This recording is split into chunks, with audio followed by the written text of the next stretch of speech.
In this video, we'll examine the demand curve in greater detail. What does it indicate? What does it actually measure? And so on. After this video, you should be able to come up with your own demand curves for goods that you consume in your daily life. The height of a demand curve represents a consumer's willingness and ability to pay for the corresponding unit. So let me show you a graph. Okay, so I've drawn a demand curve. Let's say the good here is, let's say mangoes. We'll move on to another fruit. And this is the demand curve for mangoes, my demand curve for mangoes, let's say. The height of the demand curve at one unit of mango is 4. The height when we're talking about the second unit is 3. And when you're talking about the third unit is 2. So according to the first statement on the slide, what I can say is that my maximum willingness to pay for the first unit of mango is $4. For the second unit, I am willing to pay $3. And for the third unit, I'm willing to pay $2. So why would I want to pay? So what does it mean that I want to pay a maximum of $4 for the first one, $3 for the second one, and so on? What we mean is that's how much I value the consumption of that unit.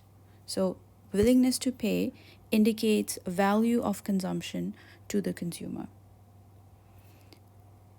So going back to this example, what I'm saying here is my marginal value from the first unit of mango is $4. Okay, remember marginal means additional.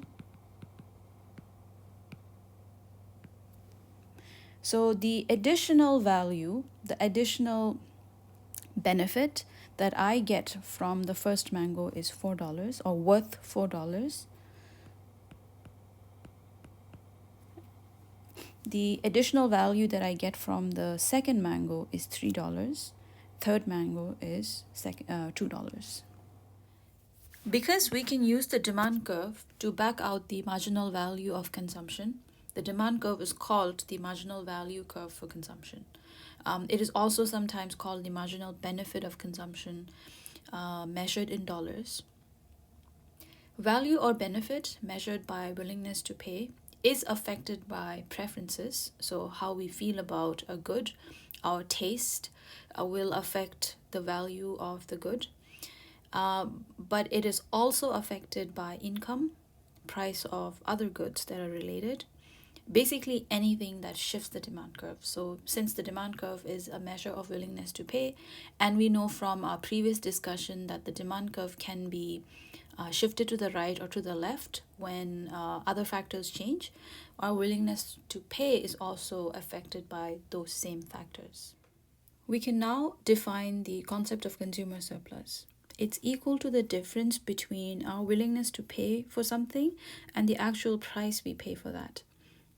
And it's a measure of the net gain of consumption. Let's use this example. Suppose the actual price of a mango is $2. What this means is I will consume 3 units. That's what the demand curve tells me. That if the price is $2, I'm going to consume 3 units. Let's calculate the consumer surplus that I get when price is equal to $2. So from the first unit of mango, I get my maximum willingness to pay is $4. I pay $2, so my surplus is $2. So I'm shading this whole area because the area of this shaded region is $2 or 2. My maximum willingness to pay for the second unit of mango is $3. I pay $2, and so my surplus is 3 minus 2.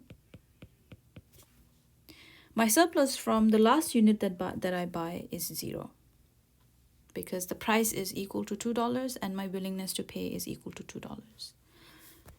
So the area here is 2, this is 1. And so let me write that down. Consumer surplus from the first unit, if the price is $2, the surplus that I get from the first unit is $2. From the second unit is $1, and the surplus I get from the third unit is 0. So in total, I get a consumer surplus of $3.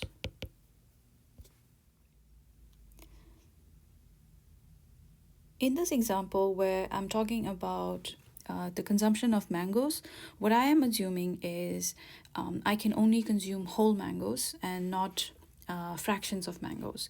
So if that's the case, when the units of consumption are discrete values, 1, 2, 3, you cannot consume anything between 0 and 1 and so on, the demand curve is actually a step.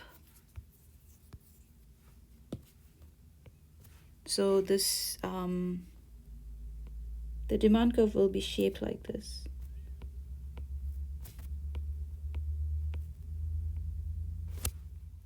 So when that's the case, the consumer surplus or total consumer surplus is going to be the sum of the area of a few rectangles. In this case, total consumer surplus is the sum of the area of 2 rectangles. But you'll see that from here on, we're going to graphically represent and calculate consumer surplus as the area of a triangle, where we're assuming that the demand curve is a downward sloping straight line, and therefore the consumer surplus is itself a triangle. We can think of this as an approximation.